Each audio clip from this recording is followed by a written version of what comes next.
We'll wait a few moments in case other folks want to join, and then we'll get started here in just a moment. But we're glad everybody can make it out this morning. Hopefully you drove safe to your home offices in this delightful snowy weather. Oh yeah, it's a long commute from the bedroom to Yes, it is. to the spare bedroom. Got to be extra careful. Yes. Got to wear grippy socks. Yeah. Good morning, Deborah and Julie. As always, we'll answer some questions there at the end of the presentation time, but I think we'll go ahead and get started if that's all right with everybody.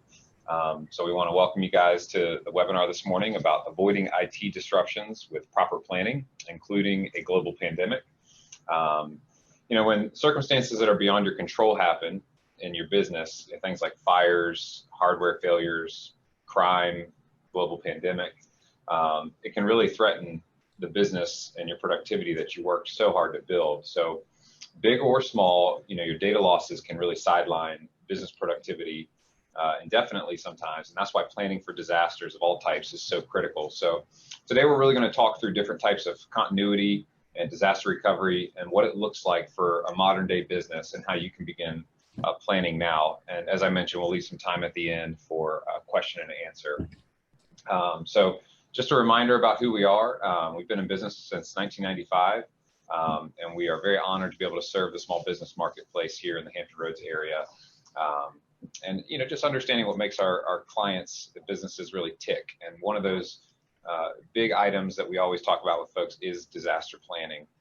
So we're going to dive into some things here. I'm going to start off with some examples of disasters. So things like power outages, flooding, ransomware, cooling failures, fire, human error, internet outages, social engineering or phishing attacks, and of course things like COVID-19 that can just all of a sudden sideline everything that you've worked so hard to build. So thinking through planning for those things is really important. And if you attended the last webinar, we're going to build on some of the things that we talked about, some of those tools and cloud services that you can take advantage of. So if you missed it, we might touch on some of those things in this presentation, but don't worry, you can always go back and rewatch. I think the fine folks at the ODU Women's Business Association have recorded these, so you can go back and watch.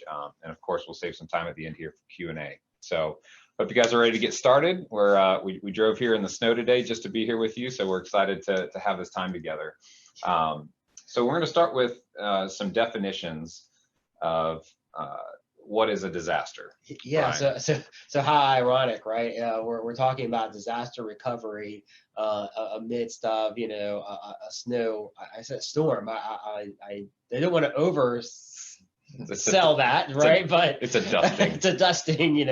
Ironically, my children's school was canceled today because of this. So I think it's interesting. We're having virtual snow days now. But yeah, just talking about the different, examples of disaster, we don't have to overcomplicate that or simplify that, as well. Really a disaster is defined by a sudden event such as an accident, security breach, or, a natural catastrophe. I mean, that's kind of the things we all kind of think about. But really it can be anything that causes some sort of, indirect or direct loss of revenue.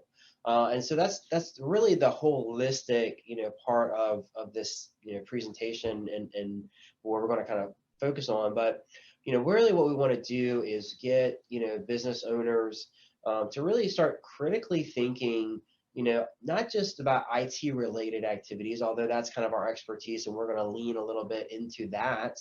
But really, where does the most risk lie for those business owners? How can we associate a cost with a loss?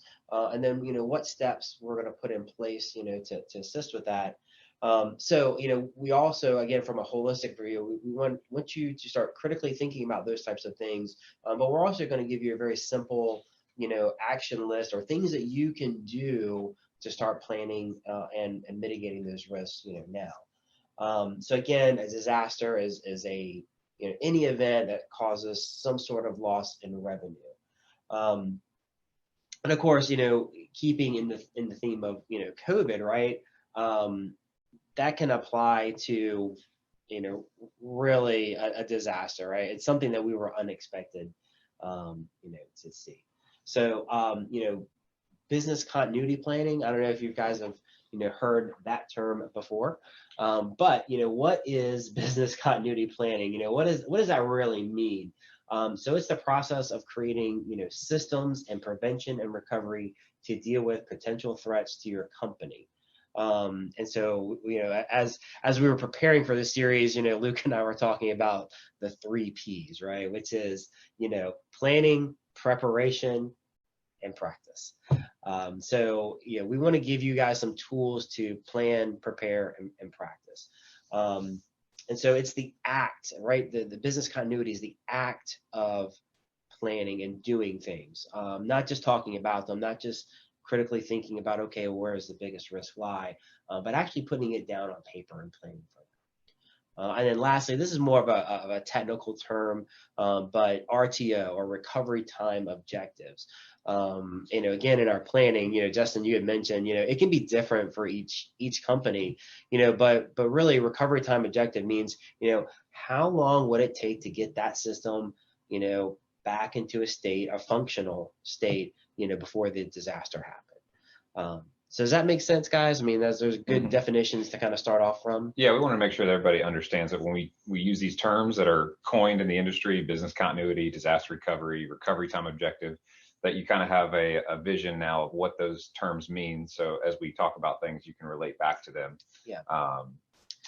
Yeah, absolutely. And again, as we move through this, a disaster really can be anything. It doesn't have to be snow. It doesn't have to be a dusting of snow.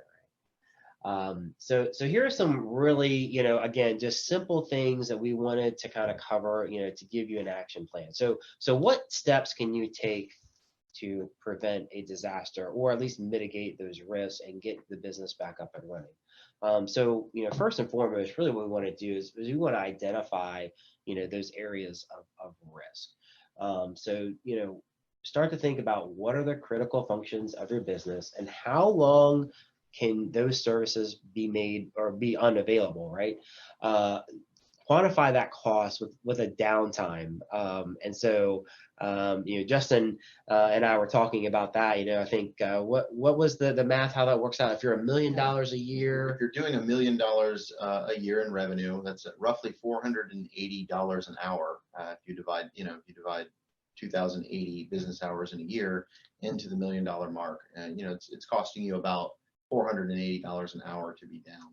Yeah, so identify those areas of risk and then try to associate a cost to being down, so that when we get to the deploy section, right, we're going to deploy tools, or we're going to purchase pieces of hardware, or whatever action we're going to take. There's going to be an investment. There could be an operational cost. There could be some capital investments that are being made. So start doing the math, because we want to make sure that you make a wise investment. Something that would apply for a disaster for a manufacturing company may not apply for someone at, say, an insurance company, or something like that. So step number one, identify, those key areas of risk. Some good examples of that, just to kind of get the juices flowing, right? Is phone systems. Think about your business applications, right? QuickBooks. That's kind of a one that's, big, right? What happens if I can't get payroll out? And so a disaster doesn't have to be this catastrophic event. What happens if my application just stops working and it's payroll day, right? Even if something as simple as like a check printer that prints your checks, that has all of your check stock and everything in it, it's something that needs to be considered. Yeah, people like getting paid, and when they don't, it can be a real downtime situation. I've always thought like that's an interesting agreement between a person and a company. Is like, I agree to come to work and do things for the company, but I also would like to you reciprocate and pay me for those efforts too. Yeah, that's like kind of a big deal. Yeah. Well, and a common thing that we see, especially with like QuickBooks or key applications, is when you started a business as an entrepreneur, a lot of times it's just the race to the start line. So you might throw QuickBooks on a local desktop, you might throw a key application on that local desktop, and then all of a sudden your business grows and you've got 10, 15, 20 employees. And next thing you know, there's a lot riding on that one PC where those critical applications live. So those are the things that you start to think about as you grow, is where are those key things living? in those areas of risks living, and think about that as you make your plans for how to mitigate those risks. Yeah, absolutely. And some other things, again, doesn't always have to be a natural disaster, things like internet outages, power outages, there's even, some events, right, that are planned outages. Dominion will say, hey, we're going to, take down the power to this building for X amount of hours. But what if it doesn't come back up, or, you Could plan be a problem with the AC in the building. Yeah. Could be an electrical issue, inside the building, something with the, internal electrical setup. Another really important one that we're seeing these days is thinking about your accounting best practices. So a big area of risk these days are social engineered attacks on people in accounting, where they do this thing called a man in the middle attack. If somebody that you're doing business with, their email gets hacked and somebody's watching email traffic back and forth, and they begin to understand the language of the person speaking and who you do business with and when invoices come and go or are maybe past due. And what they do then is at the right moment jump in and say, hey, we're so sorry. Due to COVID, we can no longer accept paper checks. Please, ACH your money to this location. And now all of a sudden, you've handed money over to a cyber criminal. So again, those are some of those areas of risks that, if you're not thinking about them, it can be too late when it actually happens. So looking at your accounting and do you have a policy in place where, hey, if we make a change, do we have a verification process? So just think about those kinds of things that you might not, have in the forefront of your mind when you think about risk, but those are some of the things that we see happen. Yeah, absolutely. And I think, something, that we've experienced at least, right, is during this process of COVID, what happens if an office needs to be shut down? And be deep cleaned and for, a day or so. How am I going to get my, workforce being productive, and moving things forward? So those are, again, just to kind of get things flowing for you, start thinking about those types of, activities. So the second step is develop a plan. I mean, I know it sounds simple, but it is simple, right? Just, develop a plan. It doesn't have to be some crazy spreadsheet. You don't have to go out and start Googling templates and all these things. Simply just write it down. Create a Word document or a Notepad document. Identify those areas of risk and then start thinking about, hey, well, what am I going to do in case of an emergency? So, what do I do, if I lose power? Do I have laptops, that can run on battery, and so I'll be okay for a couple hours? But again, tie that back to a revenue stream, so you can start making the right choices.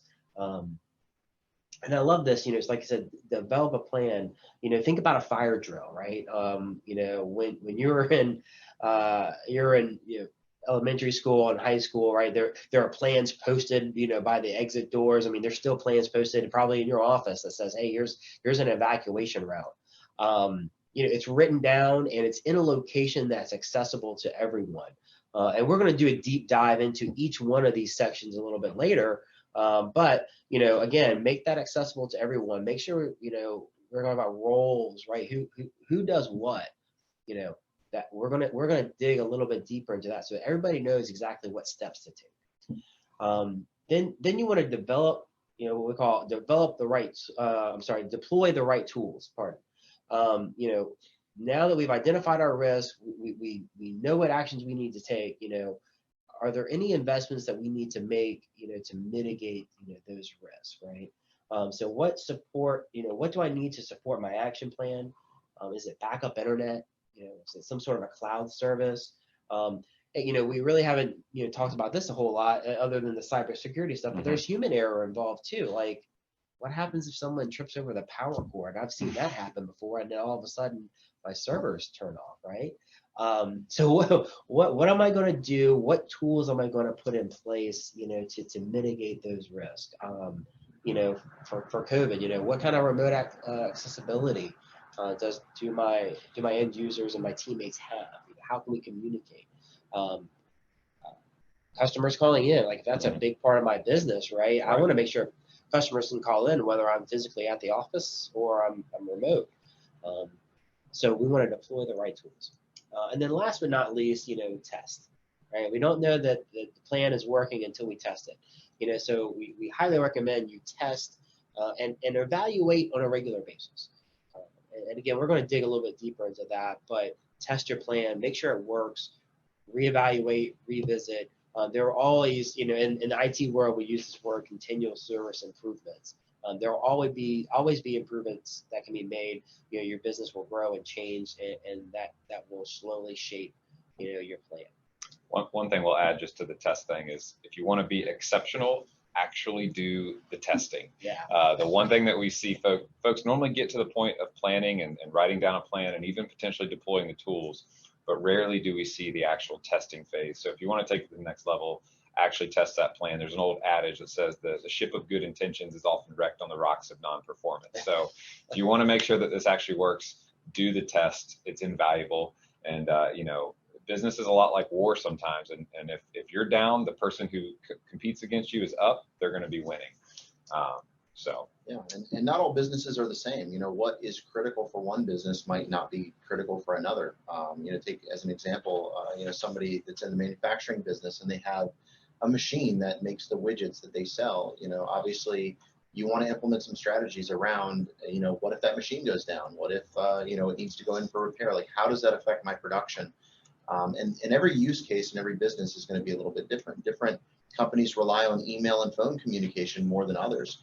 How dependent upon that communication are you? And, what preparations can you take ahead of time in case, the office is shut down and people don't have access to their devices? Brian mentioned earlier, just something as simple as having a laptop instead of a desktop computer that you can just walk out of the office with.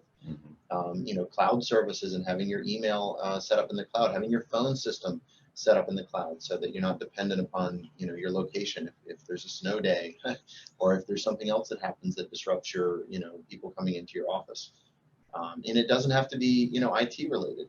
Think about if people are in key roles in your organization and they aren't able to make it, maybe they're on maternity or paternity leave, make sure that their activities and their job roles are documented so that somebody can step into that role in case they or somehow, sidelined from work. Yeah, and so as Justin mentioned, again, it doesn't have to be IT related. And this actually is a real life scenario that kind of happened to me last week, and it was just ironic of the timing, but I was talking with one of my close friends who owns a dental lab. And over the years, they've made, significant investments in machinery. And so they have this milling machine, this thing's about, it's $100,000 roughly, and it's a core part of their business. So that's why my dental bills are so high? Yeah. Yeah, there's a lot of things, and I tell you, it's an art form, that's for sure. You pay for what you get, I guess. But yeah, so there's this, but it also represents a single point of failure, and as he started to look at his business and plan and prepare with his partners, they said, hey, there's two key factors at play with this machine, right? One, we're starting to see some growth. I mean, for their industry after the shutdown and things started, they're seeing this upward curve. So they're growing, right? And so there could be a single point of failure, a complete roadblock. If that machine fails, they're kind of dead in the water. Like they have to either get the machine repaired or do something else.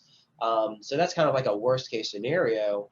Or two, it could present a bottleneck. As their machine, as their things scale up, it could slow the process down. So they made the decision to invest in a less expensive secondary milling machine as a backup, to their core business. I mean, so they identified risk and then planned and invested accordingly. So those are the things that we're kind of talking about here. Again, it doesn't always have to be IT related, but your data, you also have to remember, you got to treat your data as an asset. For sure, and quantifying the cost of the downtime, just kind of looking at, how does that piece of equipment going down, or how does that computer going down, or how does that person being out affect, the cost and the operation of your business, and then what does that translate to you in your bottom line cost? Yeah, absolutely. So now we're going to get into some fun stuff, the actual planning phase. So I like this little graphic here, always plan ahead. It kind of depicts lack of planning, so when you think about your plans and writing them down, it doesn't have to be super fancy. In any kind of a, disaster situation, any plan is better than no plan. So write down your risks and those costs associated with that specific risk, and then develop that specific action plan. So think about critical equipment like computers, other hardware in your office specific to your business. Consider maybe having a spare like Brian was talking about. But at the very least, with like your computers and servers, if you don't have the ability to have a spare, at least understand whether you have an active warranty and then what that warranty process looks like, and write it down. Write down those support numbers, your account numbers, and then also take the time to call and say, hey, if I do need to replace a hard drive, how long does it take to get one? So that you at least have an idea of what's going to happen, in that disaster scenario. Utilities, this is one, your power and internet. Consider battery backups for your computers and your internet equipment, your modem, switch, and firewall. Even those little items, if you've got them on a battery backup and the power goes out, they're going to still, function for the time being until the power comes back on. Consider a failover internet circuit, maybe a generator. Make sure you've got the ability to do call forwarding. And then when you look at each of those investments, you've got to consider that against your business. Earlier Brian mentioned the difference between downtime for a manufacturing facility versus like, an insurance company. A generator may not be a good investment for an insurance company because revenue might not be so closely tied to specific daily activity. But if you're manufacturing a product and then, putting it on a pallet on the back of a truck and shipping it out every day, and you don't have power for a day, I mean, you could have tens of thousands of dollars of merchandise that doesn't leave your facility. So in that case, a generator is a great investment for you to consider. And here's another one that people don't think about very often is your supply chain. So what are the things that affect your business productivity from your supply chain? So if there's a break in that chain, how can that impact you and your customers? Think about if there are, key links in that chain that should be considered that you might stock a surplus of. For us, with COVID, it caused this incredible spike in the need for, remote connectivity equipment, laptops, video conferencing equipment. And the craziest thing is like Amazon, Tech Data, all the places that we purchase from in our supply chains were all sold out of that stuff immediately. So, thinking back, had we thought, hey, COVID could last longer than the initial 2-week closure, Right, yeah. Maybe we would have bought a whole bunch of extra, webcams and laptops. We do toilet now. paper, We do, yeah. Toilet paper was a big thing in the supply chain that everybody, didn't think about. So think about your supply chain. What are the things that come in to your business and then leave your business on a regular basis that maybe some specific things you might consider a surplus of in the future? And then here's a really, more critical thinking one is your staff roles. So who are the people in your business that are important to actually carrying out those disaster recovery plans? Make sure that it's documented, that you've prioritized who's getting documented according to their impact, and that in the event of the disaster, because of that testing that you're actually doing, because it's actually written down, those people know exactly what to do. Okay, we've got a snow day, we've got a COVID cleaning day, we've got an unexpected power outage. People just start firing on all cylinders and know exactly what to do, and before you know it, you're back up and operating. So that's kind of just, when we think about planning ahead, those are some of those key areas that we want you to think about, digging into a little bit deeper. And like we said before, a little bit of planning now saves a lot later. We're going to talk about some tools here too. I mean, backups. I mean, that's an obvious one. Take a backup of your system. Make sure that backup is tested. If you have an accounting platform like QuickBooks or Sage, Peachtree, make sure that you're making a backup of that. In case there's some data corruption. There are human error components too. Maybe somebody deletes a row out of your spreadsheet, and you need to recover a previous version of that spreadsheet. Backups aren't always, from a disaster recovery standpoint. It could just be, we talked earlier about human error. Some system so that you could restore an endpoint, an endpoint snapshot of that file, just in case there was a bad entry put in and you don't notice it for a week. That could be a business disruption. We talked a couple of times about battery backup. I want to add some clarity. Battery backup is going to not really be designed to keep your systems on for huge periods of time. But if you do have a generator, Typically when you have a generator that will take some time for the generator to start up, the battery backup will kick in and keep things on, in that time that it takes from the power to go out for the generator to turn on. And so, battery backups are a great tool to be able to prevent everything from going down and having to be rebooted when your generator kicks in. Also, it can keep your modem and everything else online so that it keeps your internet connectivity up. Your systems that are plugged into your network, keeping your network infrastructure up and running during the event of a power failure. One big thing is using portable computing devices. I mean, everybody's got a smartphone these days. Keeping your smartphone connected to your email, that sort of thing. Docking stations. That's kind of another. We'll get into this a little bit later when we start talking about some pro tips. But a docking station basically enables you to take your laptop and hook it up to a keyboard, mouse, and monitor at your desk. The benefit of this really is that, if something were to happen to the office, you can just unplug your laptop and go to another facility. Hopefully you've got some cloud services in your business too that you can just work off the internet. Just the power of being able to take your computer anywhere and plug it in, say at your home, and have access to all the same stuff as you have at the office is really an invaluable tool. VPN, virtual private network. Everybody's talking about this these days in COVID.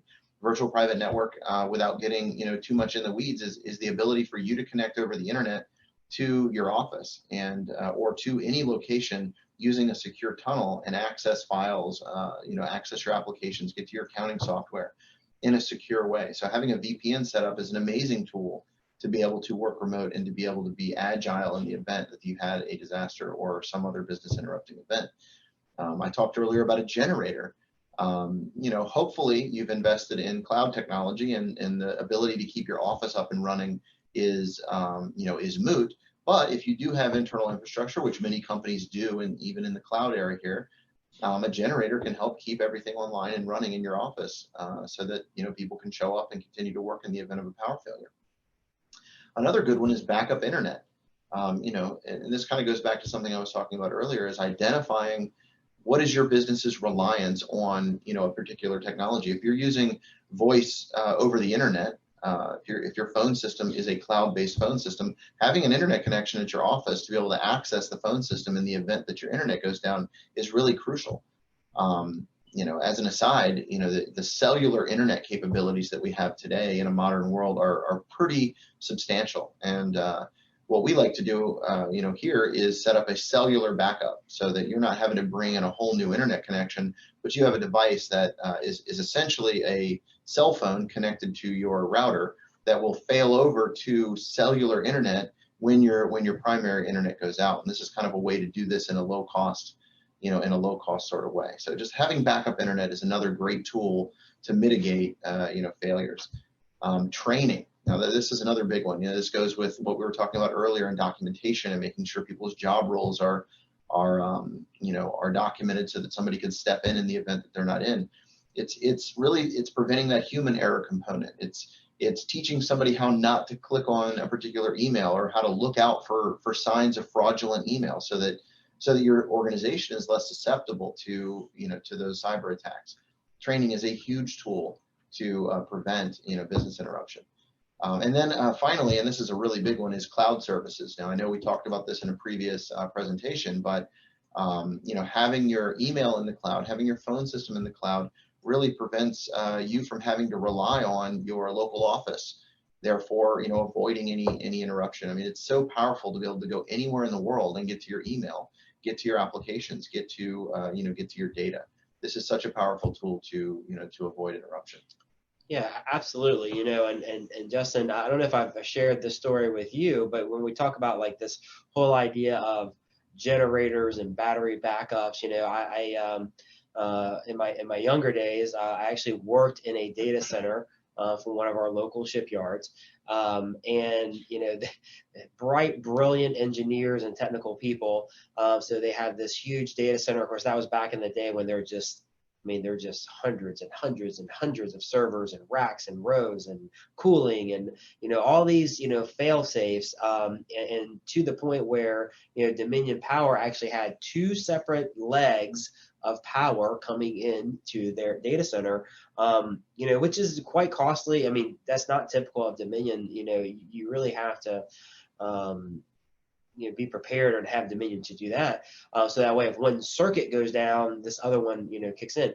Of course, they had these battery backups. I mean, it's a very elaborate thing. But I walked in one morning and said, "Oh my goodness, it's hot in here. What in the world's happening?" And there's one piece of device that actually it flips it over from. So when something's running on battery, it would flip on to generator. So although you had these multiple batteries in place and multiple circuits, they identified a key failure, which was that one little switch, for lack of a better term, that never clicked over. So what ended up happening is all the servers ran on battery, and of course that's not made to function like that. And after about 10 minutes, the battery shut down, the generator was fired up, but nothing ever told it to switch the power over to the generator. This is where testing is yes, very important. That's where testing is very important. So I remember seeing the facilities managers run around. He's like, "Hey, I'm going to have a lot of explaining to do." And so that was, I'll never forget that, experience. But yeah, that kind of captures the essence, of what we're talking about here. And that's kind of how we can move into testing, right? I mean, so, as we start to get this, this isn't only important for the business owners, but also for, as we mentioned, the roles of your staff, get buy-in from all the right people, and get them to understand, the importance and the significance, really of this entire process. But review that plan with your leadership, review that plan with your team. I don't know if we really talked about it earlier, but it's okay not to know the answers too, right? I mean, so if you say, "Hey, I really like this idea of like cloud email, but I don't know where to go to talk to somebody about these things," talk to a trusted professional, that's kind of trained and they've had experiences, with these types of scenarios. The reason that we can talk about these, man in the middle attacks, which is a great segue into another webinar series, I think, later, or a hot topic, at least anyway, in the cybersecurity. But the reason why we can speak knowledgeably to, these illegitimate wire transfers are because we've had experiences, dealing with customers who have made that mistake. And so we can help put practices in place, and then testing and training and all those things that, Justin, just mentioned. We can help with that. So talk to a professional. To interject on that, so I was talking with somebody recently about, business intelligence. When you start to plan and test, getting the stakeholder buy-in is important. Talking with your leadership and operations team, but in most businesses, there is a lot of very relevant information in places that you might not consider. So like when we talk about testing and planning for like a phone system failover, don't just get the executives in the room and talk about it. Pull the receptionist and the front desk and the check-in and all the folks that are actually taking the lion's share of the calls.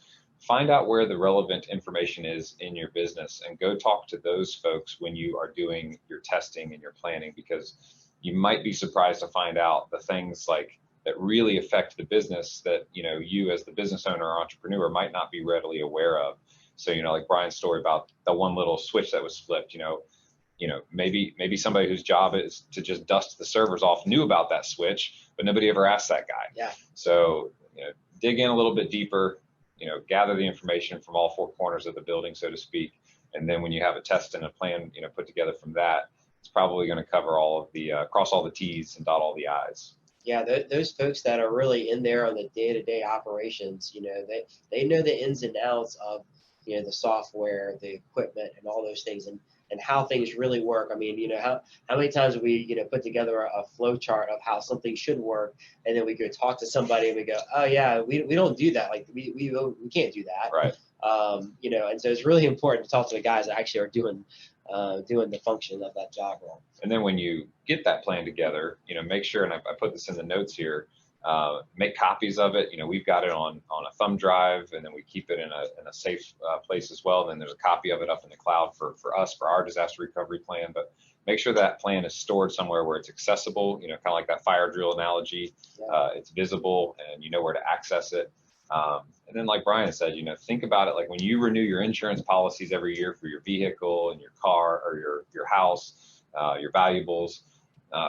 Make the evaluation of your plan part of that, whether it's annual or whatever it is, make it part of a regular evaluation process so that it does actually stay up to date. So that in the event of a disaster, you're not working on a plan from 2009. Because if we were doing that today, in the midst of COVID, we would not be functioning well. So keep those things up to date and store them where they are readily available.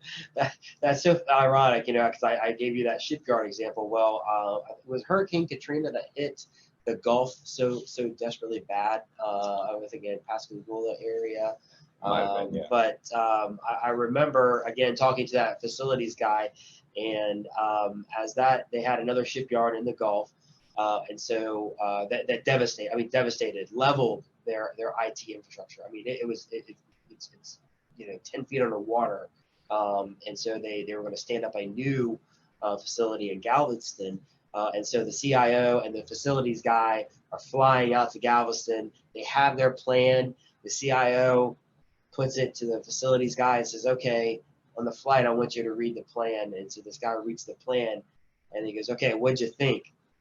Man, this is complete garbage. It doesn't, it's not logical to work. And again, it's because, here they are in a live fire scenario.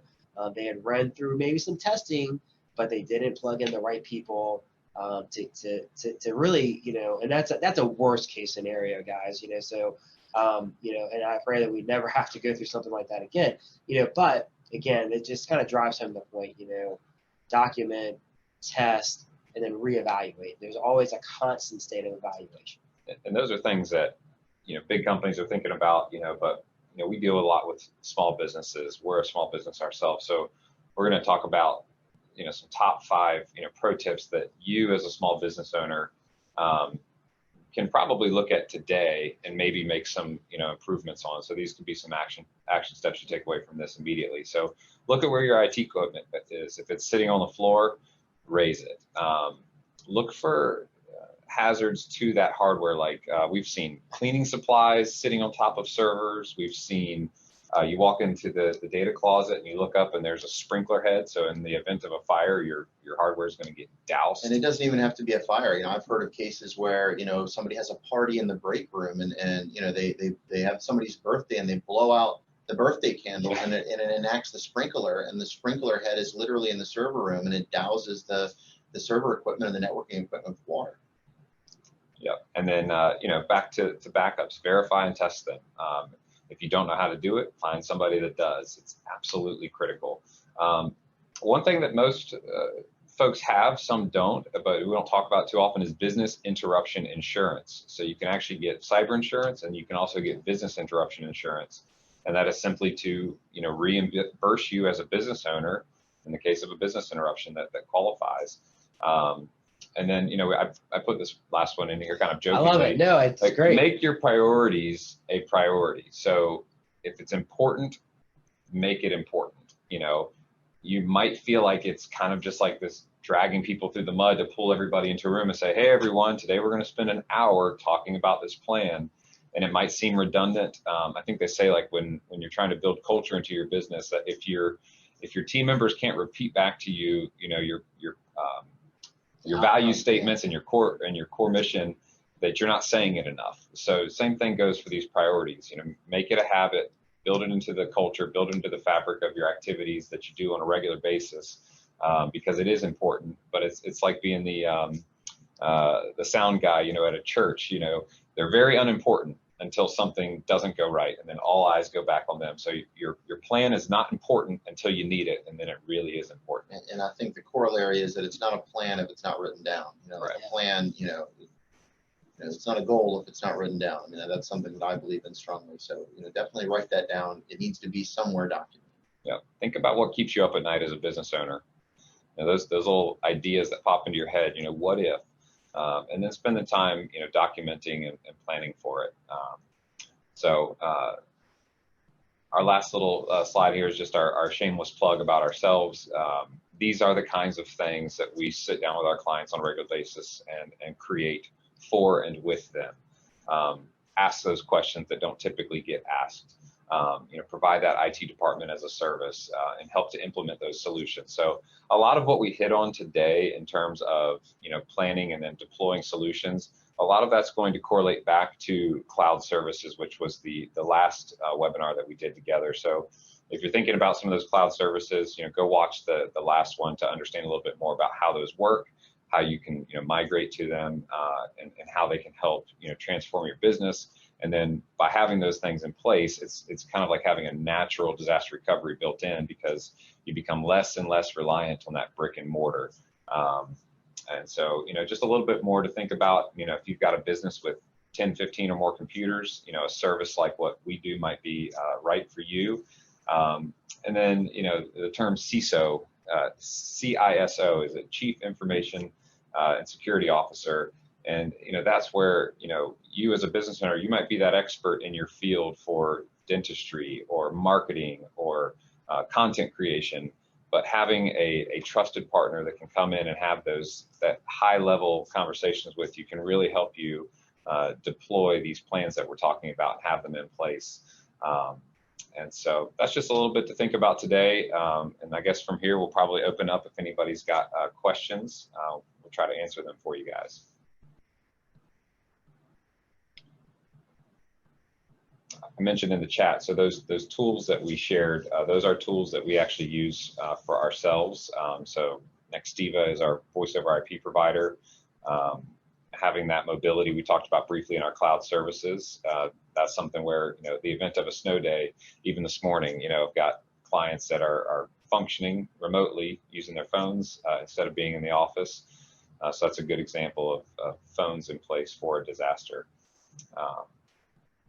Guys, anything that we want to add on to this that you can think of?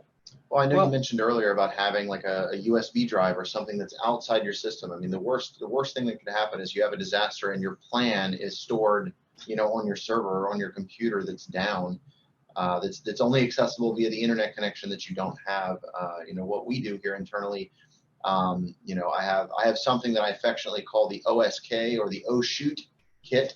That I carry around in case of a disaster, that has the documents for how to do the recovery, the cell phone numbers of all the people that would need to be called, the vendor account numbers that I would need to reach out to, the files or CD images that I would need to perform a recovery, and this all goes into a kit that we keep, and that goes around outside of our system, so that if something is down, we have all the right tools easily accessible to be able to start that restore process.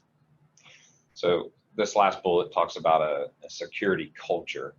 I don't know about you guys, but I've got what would they be considered, baby boomer generation parents who, getting them to a smartphone, was a huge, change for them. And along with that has come, you're more connected, which makes you also, more vulnerable. So a security culture, when we think about it, it's very educational based. So in your business, when we talk about security awareness training, spend time talking to folks about, hey, here's the things to watch out for. Here's the things that I don't want you to do. Here's the things that I do want you to do. And some common, things would be, don't use a work email to create a shop.target.com account. Make sure that your passwords are very complex and that you change them on a regular basis. The word vigilance really is a big word. Be wary, be suspicious, expect something unusual to happen and then be looking out for it. A lot of times you'll see emails that say, hey, please open this RFP and let me know immediately if you want to respond. Hey, I'm having trouble with this month's payroll. Please click the attachment and let me know if the ledger is correct. There's all kinds of tricks like that we see happen on a regular basis today. And it's just luring folks into, clicking the wrong thing and creating a vulnerability that then, can result in a disaster. So a security culture is about education and spending the time, talking to folks on your team to help them understand what's the risks and how they can avoid them. Yeah, absolutely. And I think, kind of in closing, just kind of, again, tying this back to COVID, right? I mean, we've seen some unprecedented times, and I thought it was just very interesting, just in terms of, I've heard this term like, we're at war, with COVID. And there's some pretty interesting numbers surrounding that, like there are more deaths in World War II than there are currently. That's pretty tough to get your hands wrapped around on. And, and I just think of all the business owners that, maybe weren't thinking about these things, but we hope everyone is now, this is definitely, again, COVID has definitely changed the landscape of how we're going to do business and how we're going to move forward, how we're going to plan, what's our business model look like. And as vaccines are a wonderful thing, but again, this is I think we've made that shift, and we're not going to be looking back in terms of how we operate. So definitely get with a trusted professional about any of your IT concerns, security concerns, compliance, whatever. I liked Deborah's question. What has been your worst COVID nightmare? COVID. I can share one. Yeah, go ahead. Yeah. So we were in the middle of a project for a client, and they had an office exposure, and they had to let us know, that, hey, we need to put a halt on this project. And so how that affects us and our projects team is that it pushes out all of the other projects, because we had to put this particular project on hold. Everybody kind of had to hold their resources back. We keep our projects on a timeline going out. And so, this then pushed back all of the other projects. And that was kind of a nightmare for the client and for us, to have to basically put on pause everything that we had planned to do for a 2-week period while they had closed their office for a 2-week quarantine. So that definitely caused us quite a bit of stir, and I'm sure for the client as well. Mm-hmm.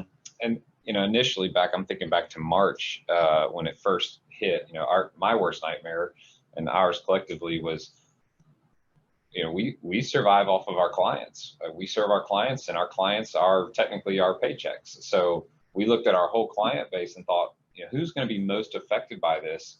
Are we going to lose clients because they've just simply gone out of business? And so that was probably my biggest nightmare, was having to pick up the phone and speak to every single client and just say, hey, how you doing? How you doing? Yeah. How do you see this impacting you? And should I, be planning to, basically see you potentially diminish or go away? And that was a tough conversation to have, but we had to have it. Part of our plan was, we have our own payroll, we have our own overhead and team members, and if we're not going to be able to pay our bills and then pay our team members, we have to plan for that. So that all goes back to having a plan. And so we developed a plan, talked to all of our clients, and very fortunately we've seen that most folks have been able to survive through this, thankfully, with the loans and different things, and it hasn't had quite the impact that we anticipated it might. So that's been good. But from a nightmare perspective, those were some scary times in the beginning of all this, for sure.